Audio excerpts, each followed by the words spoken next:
The 1979 animated version of The Lion, the Witch and the Wardrobe is a really lovely film. This is directed by Bill Melendez, written by Melendez and David D. Connell, based of course on the story by C.S. Lewis, and there's a voice cast including Lisa Moss and Rachel Warren, Nicholas Barnes and Simon Adams, Stephen Garlick and Reg Williams, and various others. We have a different UK and US voice cast, which seems completely pointless. And the film itself is rather good. I have read the book, but it would have been about 17, 18 years ago.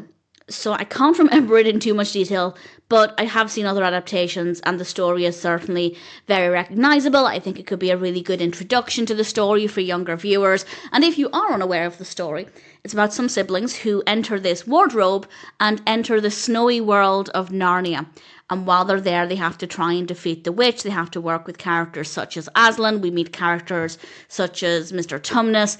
And it's a magical fantasy story with some really delightful characters.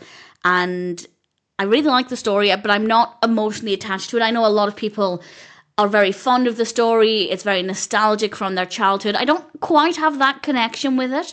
So I wasn't looking for anything specific. I wasn't hoping for any specific vibes or anything. I just hoped that the story would be told in a way that's satisfying. And I'd say it certainly was. Narnia looks great. The animation is lovely. It's not too detailed. It's quite straightforward. It's not too busy. And I think they made a really good decision with that. The characters look great, particularly Aslan and Tumnus. I think the designs there are brilliant. The other characters look great as well. The children are really likeable.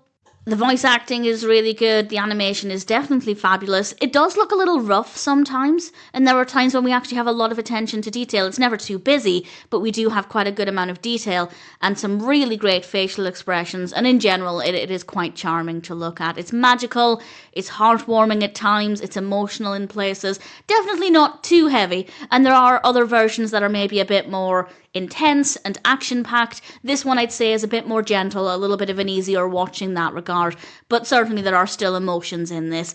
Some really great music as well, and it's a really fun way to enjoy the story. If you're brand new to The Lion, the Witch and the Wardrobe, I'd say it is a good introduction. I don't think it would necessarily be my top choice. I don't know what my top choice would be, but certainly if you're looking for an animated version, then I'd say the 1979 version is definitely worth checking out.